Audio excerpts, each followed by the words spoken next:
सभी विद्यार्थियों को नमस्ते। ये लेसन नंबर 9 है, constitution as a living document. संविधान एक जीवित दस्तावेज के रूप में। तो हम इसके क्वेश्चन आंसर करेंगे टेक्स्ट और questions. Choose the correct statement from the flowing. इसमें से करेक्ट स्टेटमेंट, जो ठीक स्टेटमेंट दे रखी वो चुननी है। इसमें a constitution need to be amend for time to time because, क्योंकि एक संविधान में जरूरत होती है अमेंडेड की।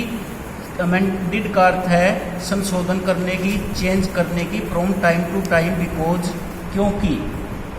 इसका क्या कारण है? बिकॉज ये circumstances change and require stable changes in the constitution. परिस्थितियां बदलती रहती हैं, इसके लिए रिक्वायर करनी पड़ती है stable changes in the constitution.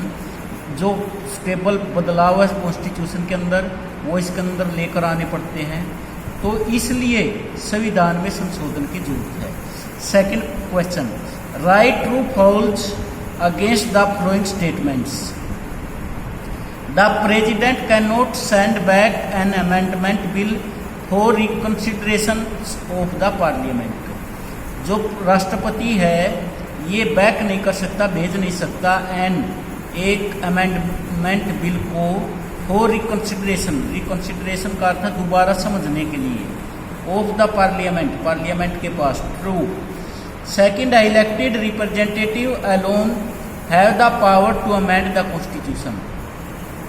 जो चुने हुए प्रतिनिधि हैं उनको अकेले पावर है टू अमेंड करने की द कॉन्स्टिट्यूशन। ट्रू।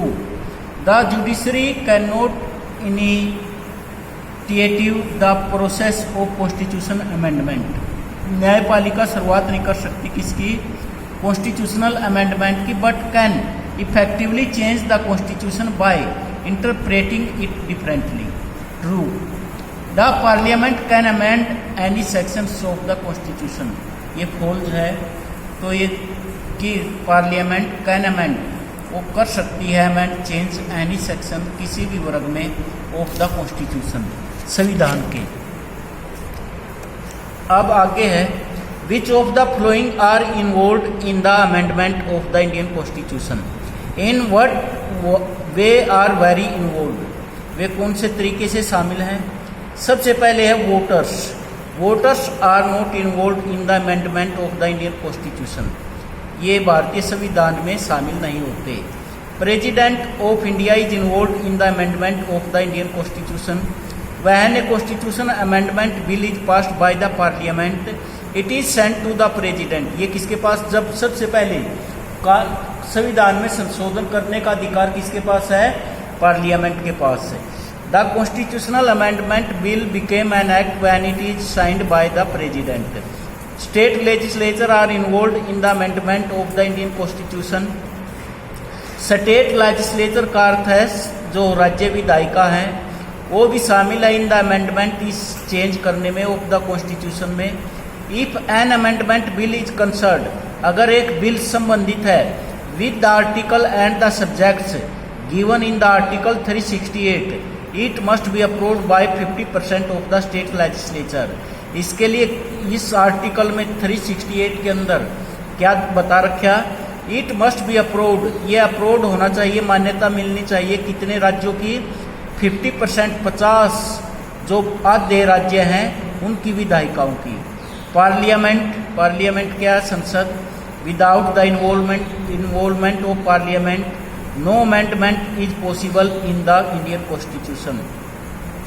कि बगैर किसके शामिल? संसद के शामिल हुए बगैर नो अमेंडमेंट इज पॉसिबल, कोई भी अमेंडमेंट संभव नहीं है इन द इंडियन कॉन्स्टिट्यूशन में। There are certain articles of the Indian Constitution can be amended by simple majority of the Parliament। There are certain articles which can be amended by the Parliament by 2.3 majority of the members present and voting। इसके लिए 2/3 बहुमत की जरूरत है सदस्यों की, जो present होने चाहिए और वोट डालने वाले। Governors have no role to play in the amendment of the constitution. Governor का कोई भी भूमिका नहीं होती क्या करने के लिए? अमेंडमेंट करने के लिए ऑफ द कॉन्स्टिट्यूशन, संविधान के अंदर। Expect those amendment bills which are to be approved by the state legislature. जो भी अमेंडमेंट बिल है जो जिसको अप्रूव किया जाता है, मान्यता दी जाती है बाय द स्टेट लेजिस्लेचर, उन्हीं के अंदर उन्हीं बिलों में संशोधन किया जाता है। Those amendment bills are also signed by the governor, और इन बिलों पर किसके साइन होते हैं? गवर्नर के।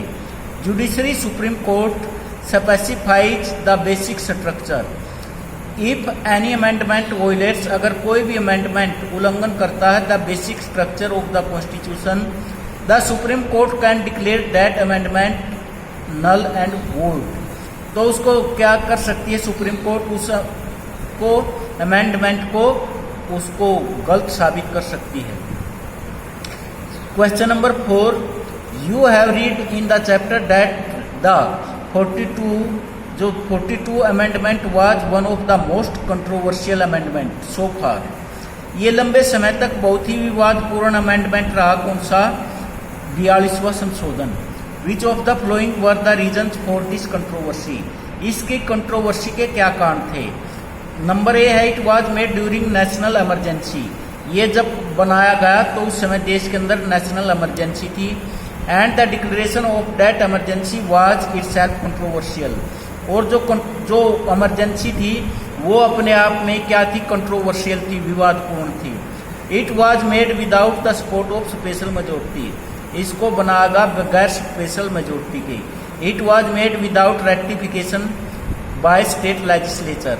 इसको बिना ये सुदृढ़ीकरण, रेक्टिफिकेशन का अर्थ है दृढ़ीकरण के किया बनाया गया।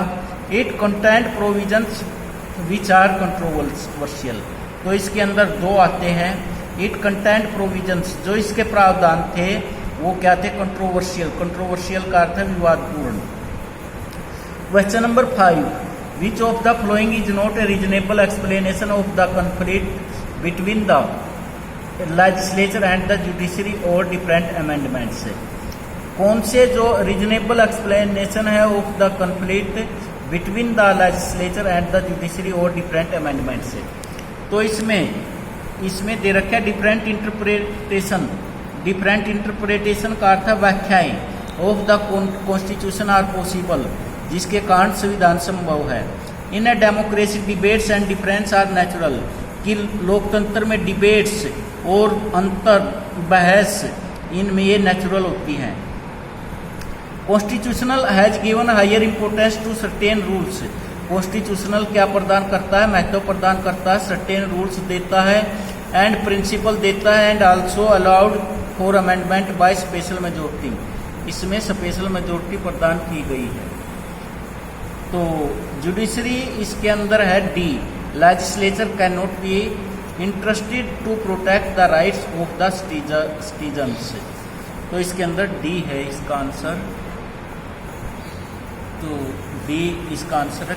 अब है question number 6, identify the correct statement about the theory of basic structure, correct the incorrect statement.